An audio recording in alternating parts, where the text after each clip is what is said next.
Entrepreneurs Over 40, Episode 46, with Julie Austin talking about inventing Swiggies. An entrepreneur will spot opportunities everywhere, and there is opportunity to make money everywhere. You just have to look for it. You're listening to Entrepreneurs Over 40, the show for somewhat mature entrepreneurs and side hustlers. And now your host, Greg Mills. Our guest today is an award-winning author, inventor, futurist, and innovation keynote speaker. She's an internationally known thought leader on the topic of innovation and CEO of the consulting firm Creative Innovation Group. She's been an innovation keynote speaker for corporations such as Procter & Gamble, Novartis Pharmaceuticals, Northrop Grumman, and Cognizant Technology Solutions. She's also been featured in the books Patently Female and Girls Think of Everything. Her patented product, Swiggies, wristwater bottles have been a NASDAQ Product of the Year semifinalist and are currently sold in 24 countries. Julie and her products have appeared on The Today Show, The Queen Latifah Show, HGTV, Lifetime, ABC, CBS, NBC, Fox News, Inc. Magazine, Fast Company, and The Wall Street Journal, along with dozens of TV shows, magazines, and radio shows around the world. Without further ado, Julie Austin. Hi, Greg. That is a mouthful. That is. It sounds like I'm really busy, doesn't it? I think you are. So, Julie, can you take a few moments and fill in the gaps from that intro and bring us up to speed with what's going on in your world today? Well, obviously a lot has changed. And everything has changed in the past 2 years. I went from going 110 miles an hour to, nothing, to zero, and being in the live event industry and running multiple businesses. It just was crushing. I mean, things have happened before. I speak on disruptive innovation, so things happen all the time. We go through recessions and, all kinds of things happen, technology. But this, I think, threw everybody for a loop, don't you? Oh, yeah. We had to do things at my work that we would never have considered, like having people take their desktops home. We didn't have enough laptops to go around. So, yeah, I definitely think that threw everybody for a loop. In case you're listening to this in 20 years from now, we're talking about the COVID-19 pandemic.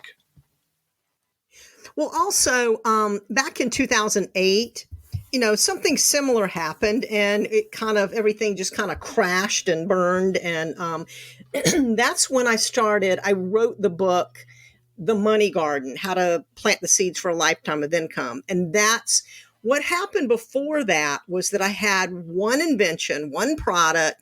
It was doing fantastic. I was flying around the world, going back and forth to the factory, having orders that, I've never made that much money in my life. I kept looking at my bank account going, wow, what is that real? And then that crashed and burned overnight. The same thing happened. So that's when I wrote the book for other people, but also I wrote it for myself to remind myself to always have multiple streams of income and never put all your eggs in one basket. Okay. What are some of the multiple streams of income that you advise people to get into? Well, I always tell people, start with, and this is the advice I was giving myself. This was back in 2008. And I said, well, what is my background? What do I know how to do? What am I good at? And I come from an entertainment background, a TV and film background. So I said, well, I'm a writer and a performer, but you can't exactly just go do that, like stand on a street corner. I guess you could, but it's a little bit different when you're in a movie or a TV show. But if you're a speaker, that's quite different. And so I put those two together and started becoming a speaker. And that's something I'd never considered before. And I did that until the past 2 years. And then I just never imagined that that would come to a grinding halt. So, I mean, I'm always thinking of, okay, what happens if this industry goes under? What else do I have that I can, can jump into? And that a lot of that is using your own background. Like, what are you good at? What's your background? And a lot of people are not using it, which is really surprising to me. And I go, when I kind of pull things out of them, I go, why are you not using that skill and talent that you have to create a business? Yeah, I think a lot of people just either take it for granted or they're just so burned out by their day job that they don't even want to consider something that they already do as a secondary side hustle. Well, a lot of side hustles. And also, I would really, really recommend that anybody who is going to go start their own business, if you already have a job, is to keep that job because that's income. And then, I know it's a lot of work. I know it's, time consuming, but in your free time, whatever it is, start working on something that is yours, that you can do, that doesn't depend on anybody else. Okay, that's good advice. Now, growing up, did you come from an entrepreneurial or an inventor's background? Did anyone in your family invent anything or have their own business while you're growing up? That is a good question. My grandmother ran a country store.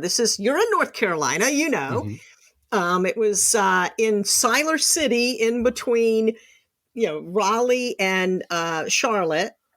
And it was in the middle of nowhere. She was a 17-year-old orphan, had no money, no education, no experience at all. And she walked into a bank and she said, if you give me a loan, I will pay you back, a penny per gallon of gas. So she wanted to open a gas station grocery store. She said, I'll pay you back a penny per gallon until the loan is paid off. And she had no collateral. She had no credit back then. And they said, yes. And she said, oh, yeah. And by the way, I want to build a house next to it and I need some land. Can you imagine doing that today? Wow. She had some moxie. I will give her that. And moxie wasn't the first word that came up. Okay. She used to sleep with a machete under her pillow. So, yeah, she was something else. You have to be very careful waking grandma up. But, she lived there by herself and ran the store. And I don't know how she even learned how to do it, because it's not like she had any education in it. I don't know how she did it. Yeah, I was going to ask you that because, obviously no internet, no books that I'm aware of teach you how to start a country store back then. I wonder if she had a mentor or somebody that gave her a lot of advice or if she just gutted it out. I don't know. I think she just figured it all out. And I guess she probably went, well, people have to have gas. So, and they got to have food. And that was way, way before all the box stores, the big box stores. And even when the big box stores came to town, everybody still went to her store because she had built, and this is something that she learned about customer service. I mean, she really gave her people great customer service. And I watched her when I was a little kid. She used to let me, she'd put stack some boxes up behind the counter and would let me ring people up. And, when I was a little baby, I guess I was entertaining the customers, and I wear costumes or something. And this is going to sound crazy, but I don't know. I found some pictures and it's like, I guess I was the entertainment. So while my mom went off and worked for the day. I was going to ask you if you were close, but it sounds like you were, and you got to work with her. That was pretty cool. Yeah, from the time I was a little kid. So I kind of grew up around that. But she is really, except for my other cousin, the only one in my entire family on both sides that ever ran a business. What did your cousin do? They have like a parking lot sweeper business. Okay. And so when all the big box stores came into town, they went to the owner or the manager and said, look, you're sweeping this up with a broom. We have this heavy duty machinery. Why don't you pay us to go in and sweep up the parking lot? And that's how they started. So, you know what is finding an opportunity? It's a good thing you brought that up because an entrepreneur will spot opportunities everywhere. And there is opportunity to make money everywhere. You just have to look for it. Okay. Now, let's talk about your invention, Swiggies. What inspired you to invent it? And I guess probably backing up even a little bit from that, can you tell the audience what a Swiggie is? They are wrist water bottles. And the reason I came up with them, I was in Texas visiting my dad. It was in the middle of the summer. It was blazing hot. And I went out running and I had no water with me. And I thought, okay, I'll drink enough water. I'm carrying my keys and music, and I just didn't have anywhere to keep a water bottle. And then I ended up passing out from dehydration, which wasn't smart, but people in Texas are friendly, and someone took me to the hospital, and I'm thinking, wow, that was kind of dumb. I should probably have water next time, but what if there's a way to keep it hands-free? And then I realized if it's on your wrist, that's hands-free. Mm-hmm. And then I can have my music and my keys and whatever. And I thought, surely somebody has come up with this idea. And so I did a lot of research and did not find anything. And then I went to through the patent office, couldn't find anything. So I went, maybe I should just invent this myself. And that's what I started doing.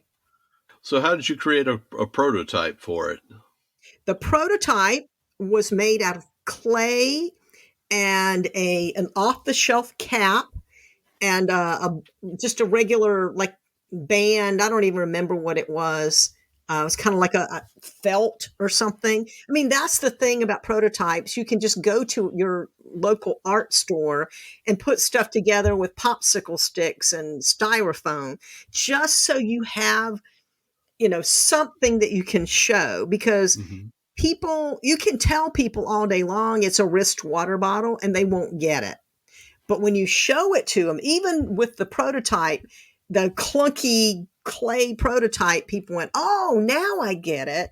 And even more so once I made the product, then they were able to get it. But no, and not only that, but today we have, you don't have to go through the entire patent process like I did.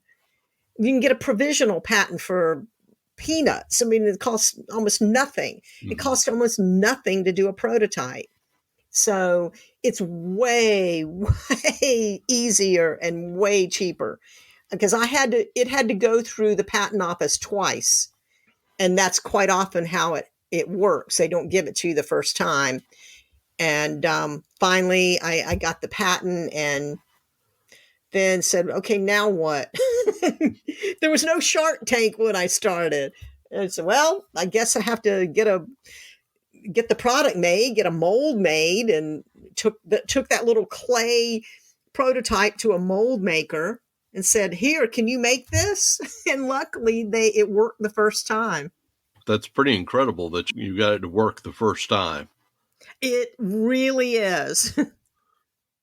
Now, the first time that it was rejected by the patent office, did they give you any kind of feedback as to why, or they just stamp it rejected?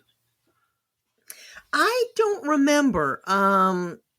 I honestly don't remember why they rejected it. They usually, it usually happens the first time. And so it was an enormous amount of money that I had to pay the first time. And then I had to pay that again. And they said, "Are you sure you want to go through this? Because I don't think it's going to go through." And I said, "No, let's go for it." I'll sell my car. I'll max out my credit cards. And literally, I was working 2 and 3 jobs, maxing out credit cards. It was, you've heard these stories before from crazy inventors that we do all kinds of things to get our product on the market. So you were all in at that point. Well, at some point, you put in too much money and you can't back out. Gotcha.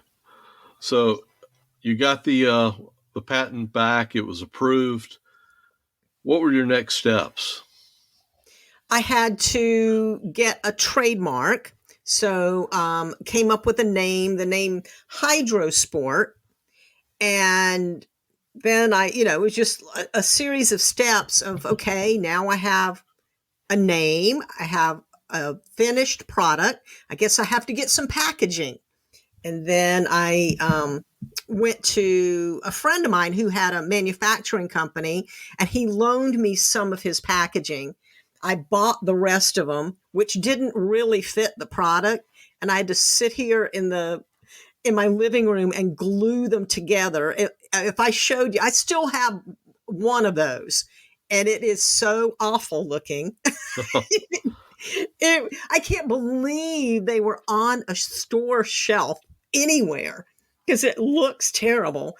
But I did get a lot of orders, and you have to get it's called a header card for the packaging, and then you have to get all kinds of. There are just all kinds of things you have to do with the packaging, and then after I got that done, I just literally put them in my car and started driving door to door. Oh, wow. This is how crazy and naive I was. So how did you get it manufactured? Wow. So the first ones that I manufactured, I'm in Los Angeles, and I, found a local manufacturer here that would do them, because that way I could drive to their location and kind of keep it all together. And then, the bottles had to be done differently than the bands and the caps. So I had to get all 3 of those pieces in different places, and then and then I had to put them together. So that's the tricky part. But so that it originally cost me a lot of money to have them manufactured here. Way too much, because I finally realized, okay, if I manufacture here, I'm not going to make any money. And then I started looking for overseas manufacturing, and I happened to be at a trade show, and there was a guy who was, I don't know, he had some kind of fitness product. And I went up to him at the booth and I said, "Who's your manufacturer? These are really, this is great quality." And he said, "My manufacturer's in Malaysia." And he said, "I can put you in touch with him." And so I contacted him and I said, obviously you have to buy in large volume when you buy overseas. But again, being the insane person that I was, I said, "Okay, let's start with 50,000. 50,000. I had no idea how I was going to sell 50,000. Where were you storing 50,000? I had to rent a U-Haul truck, a gigantic truck, and get a warehouse. Obviously not in LA, it was too expensive. And I had to drive all the way out. I don't even remember where it was, like the industrial area. Mm-hmm. And I put them in the warehouse. And then I said, "How am I going to sell these?" So again, you were all in at this point. Yeah. Do not, this is a word of advice. Do not do what I did. So you were going through and selling these, door to door, and people are buying them individually. When did you start getting, like mass quantity orders? Well, when I say door to door, I actually went store to store. Yeah.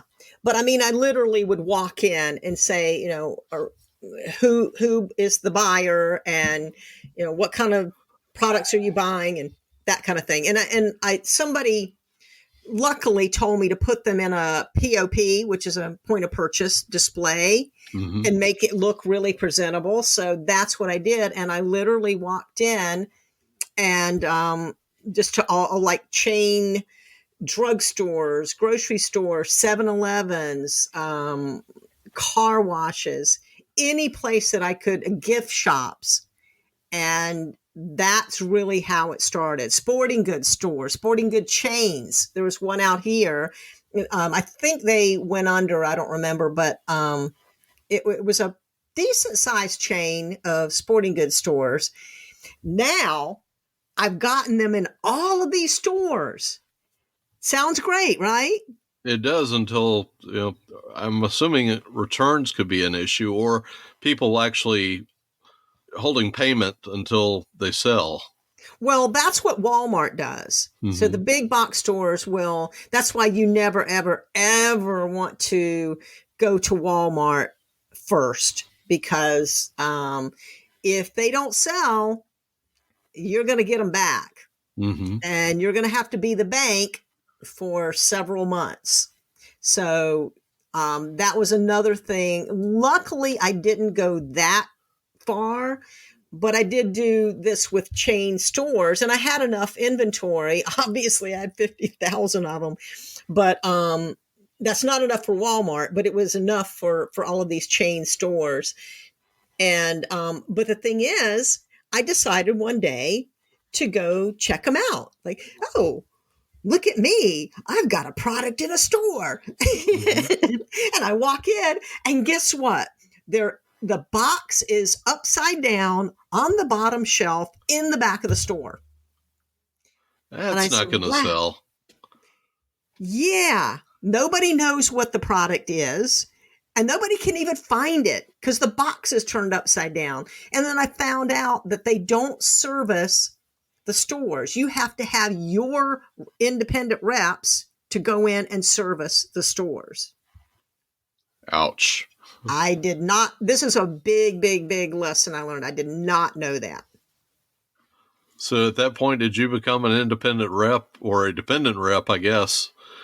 Or did you have to hire people at that point? I did hire one rep, and she was fantastic.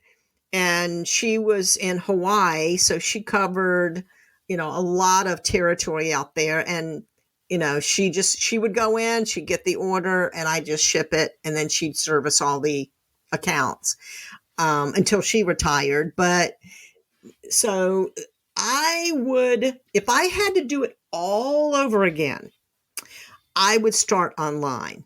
For some reason, I didn't know how to do it online. I didn't know how to use Amazon. I didn't know anything about anything. I just thought, okay, I have a product. I'm going to go get it in a store. And that's all I knew. Was Amazon around when you started it, or more than a bookseller at that point? Yeah, but it wasn't really, it wasn't what it is now, but they were selling products. Yeah, I'm thinking you probably would have had to have had a lot more, I guess, technology investment at that point to have sold online. It's not like it is now. Yeah, I mean, I maybe I shouldn't beat myself up too much, but yeah, I just these days I would say do it online, and that way you take away a lot of the, expense and headache of getting them into stores. Although I got them into a few chain stores that ordered over and over and over again for probably 10 years. That's pretty good. Yeah.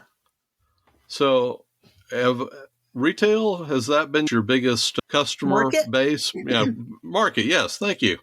Nope, Or definitely not. what's been your biggest market? Well, I'll tell you another story. I was doing trade shows and I just thought, okay, it's a sporting goods product. That's just the way I looked at it. And I would go to these sporting goods shows and not really get very much interest. And it was kind of disheartening. And I thought, well, it won, and it not won, but it was a semifinalist in the NASDAQ competition. And NASDAQ had a big party for all of us. And that was great, but the buyers weren't really buying. And so I was kind of disillusioned, and I said, okay, I'm going to try one more show. And there was something called Action Sports, I think, something like that. And I, loaded up my car. I got my booth ready, and opening day, I was right next to a skateboard ramp with the music blasting so you couldn't hear anybody talk. And I realized really quickly, this is not my audience at all. And I probably lasted about an hour or two. And then I just said, okay, that's it. I was just in tears. I went, okay, I'm packing up. And I started to leave, and I saw this guy who was packing his booth up. And I said, well, why are you leaving? He said, this is not my market. I said, well, it's not mine either. And we just walked the show together. And he said, you know what your product is? It's a promotional product. I said, what's that? He said, like hats and mugs and pens and T-shirts that companies put their logo on and give them away. And I said, I don't know that much about it. And he said, okay, well, I have a show next week in Vegas. If you want to come out, just bring your stuff, and you can have a little corner of my booth, and you can kind of test it and see what happens. And so I went out there and walked into the show, and I got mobbed in the aisles. I was just shocked. Everybody goes, what is that? What is it? Where'd you get it? And I couldn't even get to the booth. There were so many people stopping me. And I realized, okay, this is my market. And and then I had, had the product at the booth, and everyone wanted a sample. See, that's the thing. You have to give out samples. And I didn't really have tons of samples. I ran out of all of the samples and all my cards. And this is how I sold almost 1 million of these. That makes sense then.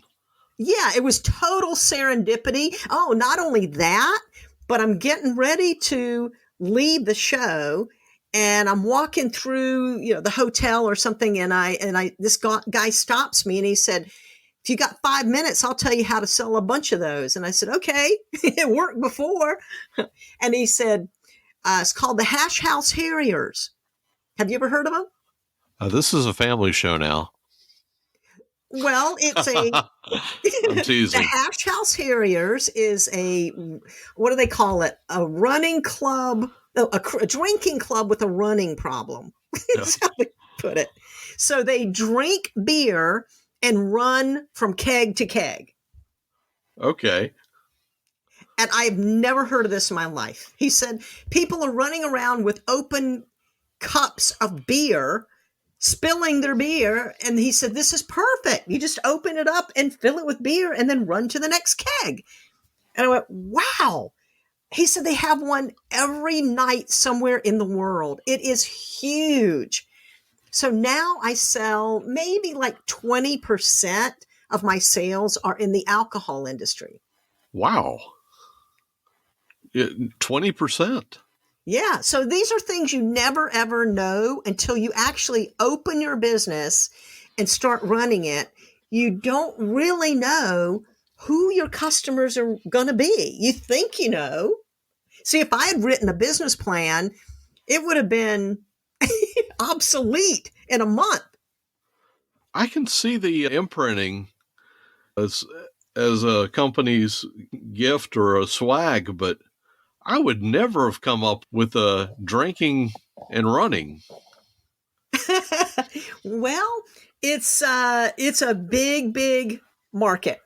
The Hash House Harriers. Yep. Wow. So if anybody's listening out there, you need to target this market. It sounds like it's probably underserved. Yeah. I mean, if you have an item for beer drinkers and people who run and drink beer, I mean, for me, it was just, okay, I have both. This is perfect. Yeah, that I would not have thought of that. No. And that's the thing. You have to just launch your business and get into it. And then this whole thing, I don't know. Did you ever write a business plan, Greg? No, I never have. I haven't either. And I know a lot of people say you have to have a business plan, but it really would not have made any sense. It would have changed within a month. The whole business plan would have changed. Yeah, it would just you'd have been spinning your wheels at that point because you didn't know what you didn't know. Right. I think a marketing plan is good. Mm-hmm.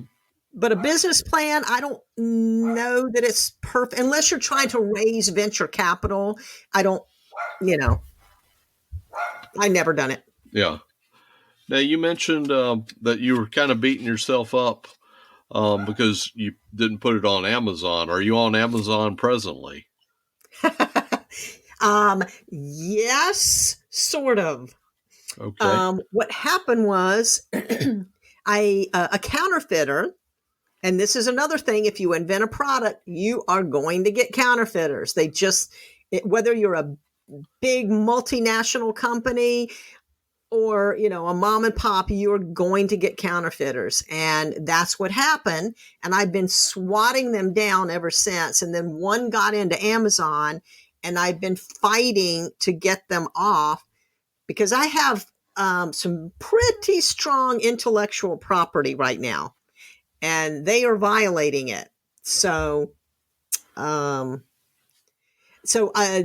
point is the counterfeiter is still on there and I am trying to get them off. Okay. Now, it seems like Amazon could come under some liability for that. Oh, yes, they will.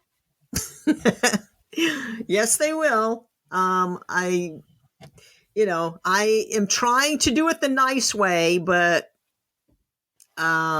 it's got to come off. Mm-hmm. So, and what I have, and I think I was telling you earlier, is that I have a trade dress. It's a registered trade dress, which comes under a trademark, but it protects the look of a product. So It is actually more valuable. It's stronger protection than a patent. Not everybody can get it. There's certain things that have to happen for you to get a trade dress. Not everybody's ever heard of it. I had not heard of it, and I Googled it, and one of the examples was the Coca-Cola bottle. It's kind of got that slim but tapered waist look, almost like it's a body, and then it's a Coke bottle. Yeah. That's a very good example. Luckily for me, mine is, and it does protect, it has nothing to do with the use of a product. I'm not an attorney, so I'm not going to be able to explain it well, but my patent agent was the one who told me about it, and he is fantastic. He's amazing.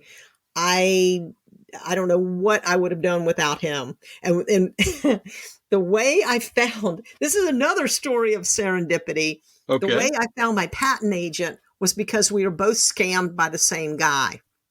So this one guy said he was a guru, this marketing. If anybody calls themselves a guru, run. He was a marketing guru. And I was so exhausted at this point. I thought, okay, please, somebody help me out here. And he turned out to be a nightmare and found out that he was scamming people all across the country, and including my patent agent. He got scammed by the same, we call him Dirtbag. Mm-hmm. He was scammed by Dirtbag. but he turned out to be the best thing that could ever have happened to me because of something bad.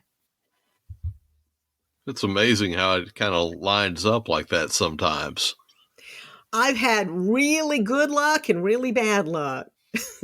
Yeah, it sounds like it, but your bad luck hasn't been totally catastrophic, it doesn't sound like. No, it seemed like it at the time because it took the product off the market for about a year. And then I had to spend money hiring lawyers, and it was so stressful. And as anybody who's ever been through anything like that, it's very stressful. But once I figured out, okay, he has scammed a lot of people, and this does not look good for him. Yeah. Don't name the name, but what was kind of his modus operandi or his pitch? Well, I mean, he started off in slip and fall stuff. He was a scammer. I mean, he was a con artist. And he just preyed on inventors because, we're kind of, it's overwhelming. Mm-hmm. What we have to do, manufacturing and packaging and marketing, distribution, and we have to do everything ourselves. So, it's terrible that's that people try to scam inventors like that. But that was his thing, and I found a lot of them that he had scammed. And you're probably not the typical inventor in that you sound like you're probably more of an extrovert. And I think a good number of inventors are probably introverts. That's probably true, yeah. I don't really have anything to back that up with, but from the people that I've talked with, that seems to be the case. Well, and you have to, it's just like writers, a lot of writers, and I'm also a writer, a lot of writers tend to be introverted, but that's not how you're going to sell your stuff. It's the same way. Everything is about sales. Everything is about marketing. Everything. And so you just have to get over it. And I have one of my neighbors who is just he didn't invent something. I don't know. He's got a product he's trying to build a business around. I don't think he actually invented it, but he got a little bit of investment money from somebody, and he said, "Oh, I need to hire this one and that one and this one." I went, No, you do not have enough money to start hiring people. Don't do it. Learn how to do all this stuff yourself. Learn how to do it online. All of the things that are cheap to do are probably cheap and creative. Those are the things that are probably going to work anyway. Don't be throwing your money on ads and hiring a bunch of people, because that's a way to just blow through your cash quickly. Did you ever try to go on Shark Tank or any other shows like it? No, because by the time Shark Tank came along, I had already financed everything myself. I was already, at that point, I was actually selling quite a lot. And now that I think back on it, it probably would have been the best time to go on Shark Tank because they want you when you're hot. It's like, now you're selling, hundreds of thousands or this thing, right? So, but I just didn't think I needed it. I didn't need the money because I was already in business. So. Okay. Now, I imagine there have been many highs and lows with creating your own product. Can you give us an example of each? And you may have already given us one of the lows with the scam artist, but. Yeah. Oh, and by the way, as far as the Shark Tank, if I did it today, I would I don't even know if you can do this, but I would go on there to get a licensing deal from Kevin. Okay. That's what I would really like to do. Yeah. So if he is listening, if you're listening, Kevin, call me. What was the question? Oh, the highs. The highs.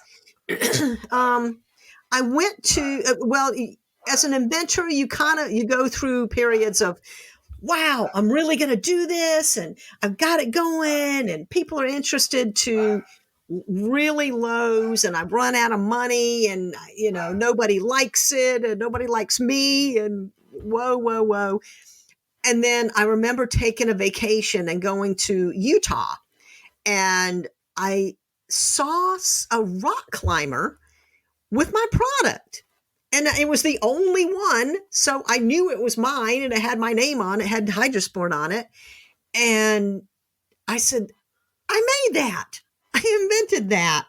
And and it's somebody who's not a family member that I gave it to. This is a stranger who just went online and bought my product and they're using it. So that's one of the big highs, I think. Yeah, I think Travis Rossback of Hydro Flask actually said that it was one of his milestones, so to speak, that when he actually was in Paris, I think he was going to visit the Louvre or something along those lines, and he saw somebody with a Hydro Flask, and it was in the wilds. Yeah, it kind of felt like he'd made it. Yeah, he was in the Louvre and someone was had one of those. I don't know if he was actually in the Louvre, but in any event, he was in Paris. Oh, so well, that is very cool. Yeah. I know I have sold most of my product internationally, actually, in 25 countries, not in France. Never, ever have I gotten an order from France. And I don't know why, but nope. Damn them. Never gotten one. So if there's any distributors or wannabe distributors in France, call us. Yeah, that's kind of strange, but yeah, I mean, I've sold a lot in the UK. Australia is a big market. South Africa is a big market. Guatemala was a big market. I mean, that is, you know what? Since you brought it up, that is one of the highs is to, that I've made friends all over the world. So I've had distributors, and the thing is, I never ever signed any contracts with anybody. The only contract I ever signed was with Dirtbag, and it turned out to be the worst thing ever. And I decided, nope, you know what? It's on a handshake. I promise you that I will, depending on the size of the country, I can't say you're the only person in the entire country, but if it's a really small country, I may only have 2 or 3 distributors. And I said, that's it. Depending on how big it is, I will not ever sell to anybody else. And that's it. And I kept my word. And so did they. And I've had people sell tons of these with no contract. And it's just all on a handshake. But yes, it was awesome just meeting all of these people from countries I've never heard of. And it's great. Yeah, I could see that being a huge advantage. Now, I noticed on your LinkedIn bio that you're a volunteer at a doggy food bank. Dogs are near and dear to entrepreneurs over 40's hearts, so we thank you for that. Do you have a dog of your own? I have 2 rescue dogs of my own. Yep. Okay, so 2 rescues. How old are they, and what type? What type roughly? Mutt's acceptable, but yep, I have a 14-year-old Toodle. That's a terrier poodle. Okay. And a puppy. She's about almost a year old, and she's a terrier English setter mix. And the tiny little Toodle is the boss. Okay. Yeah, it usually works out that way. Yeah, she's the boss. She was here first, but even with my older dog before, she still came in and she was the boss. So we just decided she's the boss of everyone. Yeah. Now, do you have any ideas for more products to invent or potentially something in the pet realm or? Yes, I do. It's funny you said the pet realm. That's exactly what it is. Okay. And I think the next go around, I'm going to have to partner with someone because it's a lonely, doing it yourself is lonely. And I would just rather the next time it be with a partner and, share the ups and the downs and the financial part. Yeah, I could understand I don't that. think this product is going to cost nearly what the first one did. Can you talk anything about it without giving it away, or is it just kind of what it is or what it will do? Maybe it would be without Nope. giving it away. Okay. Nope. Fair enough. And you shouldn't do that when you're an inventor. You shouldn't tell people until you have at least a provisional patent on it. And I think it's for legal reasons. Again, I'm not an attorney, so I don't know, but it has something to do with disclosing it or something. Okay. Well, I tried. So good try, Greg. thank you. So, do you have a provisional patent applied for, or? I don't, and I'm not even sure if it's something that can be patented. Okay. But so that's a good question for my patent agent. And it's a daunting task to invent a product and see it through to the manufacturing and distribution and all of that. So I'm kind of waiting until the dust settles a little bit and I have more time to work on it. So, with the potential product, do you think you'll manufacture it, or do you think you'll try to license it? I think I will probably manufacture it. Yeah. Okay. Like I didn't really learn my lesson the first time. There's nothing wrong with manufacturing. I've heard good things about licensing as well, though. So. Oh yeah, I have too. And I really actually what happened was I originally had someone that I was licensing my product to, and that was back when I had my original patent, and I was getting ready to. It took about a year, and everyone's attorneys was calling everyone else's attorneys, and it just went around the table 50 million times, and we were finally ready to do it. And the company that we were going to work with went bankrupt. Oh, ouch. All that work for naught. So I said, you know what? I don't have time to mess around with this for another year. I'm just going to go make it myself. And that's why I did it in the first place, because I just didn't have the patience to keep waiting. And licensing is a time consuming, I don't know how many people you've had on who have licensed products, but fair amount, but yeah, I mean, it's great if you can get one quickly, but otherwise it's a slow process. Yeah, that is what I've heard. So you're also an author and a keynote speaker. How are you finding the time to do all these things at a high level? Well, I just don't sleep a lot. I have always worked 12 to 14, 16 hours a day. Always. It's just, I can't imagine. The thing is, and the people that are listening, to this podcast, if you're looking to become an entrepreneur and start your own business, do something you love, because you're going to be married to it for a long, long time. And sometimes people start businesses and they just go, well, I just want to make some money. Well, do something that you really are going to, jump out of bed and go, wow, I can't wait to get started. So that's how I feel about writing. And I've written 3 nonfiction books. I've got 8 TV and film scripts, reality shows, a TV pilot. And the speaking is also something I love doing, and I love inventing. So, I really, really like what I do. So I don't know if I would ever be able to retire. Yeah. Now you mentioned the Money Garden, and I know that you've got another book. I wasn't aware that you had a third out.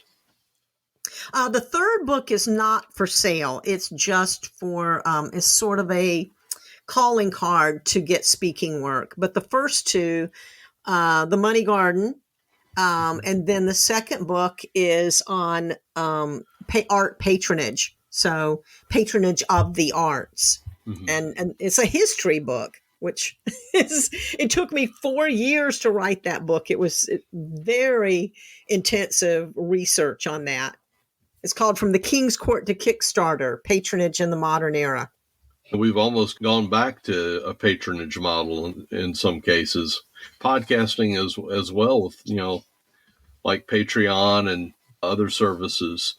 What book do you currently recommend to move someone to either start their business or start an invention? Well, I don't know the name of it, but it was the Rich Dad, Poor Dad series. Mm-hmm. By Robert Kiyosaki. Yeah. And it was the one where he talks about the quadrant. Okay, do you know which one that was? I think it might have been Rich Dad, Poor Dad, and you're talking about the cash flow quadrant. Yes. Cash flow quadrant. Okay. And I'll tell you why it was so good for me to see that, because my grandmother, who, she was an entrepreneur, she started her own business, but she had one store, one source of income, or two sources, really. I mean, she sold gas, and she sold food, but she never even imagined to start opening new stores. And, that's how a lot of, mom and pops, the big companies that you think of now started as a little mom and pop store like that. So, but she didn't have that, I don't know. I don't want to say ambition. She just said, you know what? I don't ever have to work for anybody. My house is attached to my store, my business. I wake up in the morning and I see all of my friends, my customers who were my friends, and I make a good living, and that's it. And I'm happy. And she literally did it till the day she died, till she passed out behind the counter with a brain aneurysm. So, wow. But so she didn't have that, kind of, I'm going to do multiple businesses or franchise or anything. But what the Quadrant book talks about is the different levels of, you could either just run a little business and just stay there and make your living, and that's it. And that's great. Or you can figure out how to expand that and have multiple streams and either franchise it or do other things. You know what I mean? Mm-hmm. So that really that book stuck with me.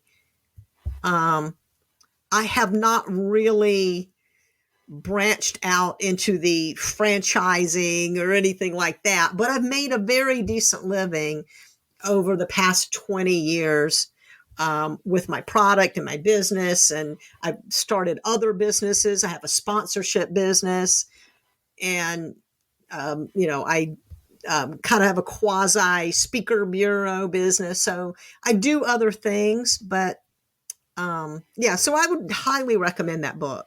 Okay. Now and of course, The Money Garden. Of course, The Money Garden. Yes. I was waiting for you to plug that.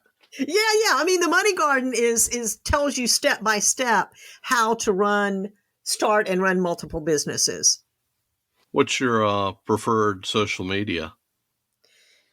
LinkedIn, because it's more geared towards business. Okay. What's the best way for someone to contact you or check you out? Well, you can go to my catch-all website, which is Create for Cash, and that's createforcash.com. And then you could also go to Swiggies.com, the SWIGGIES.com. That's the invention. And those are two. I mean, I have a bunch of websites, but they're all plugged on Create for Cash, so you'll see them all there. Okay. Lastly, what's the number one piece of advice that you can give for our listeners? Just to never give up. Do something you love and never give up. Keep your day job as long as you can, so you can you have money coming in. You won't be stressed out until you get to the point that you can jump off the cliff completely. Just keep doing that. And, a lot of people are going to say you can't do it, and don't listen to that. That sounds like great advice. I mean, I heard it a million times. Mm-hmm. Well, that's a wrap. Thank you, Julie, for being a guest on Entrepreneurs Over 40. Thank you so much. If you'd like to leave feedback on this episode or suggest a guest, you can reach me at eo40show@gmail.com. That's eo40show@gmail.com. Don't forget to subscribe in your favorite podcast app so that you don't miss it or any other episodes. Thank you for listening to Entrepreneurs Over 40. Check us out at entrepreneursover40.com. If you've enjoyed this podcast, please leave us a review on Apple Podcasts, Google Podcasts, or your favorite podcast directory.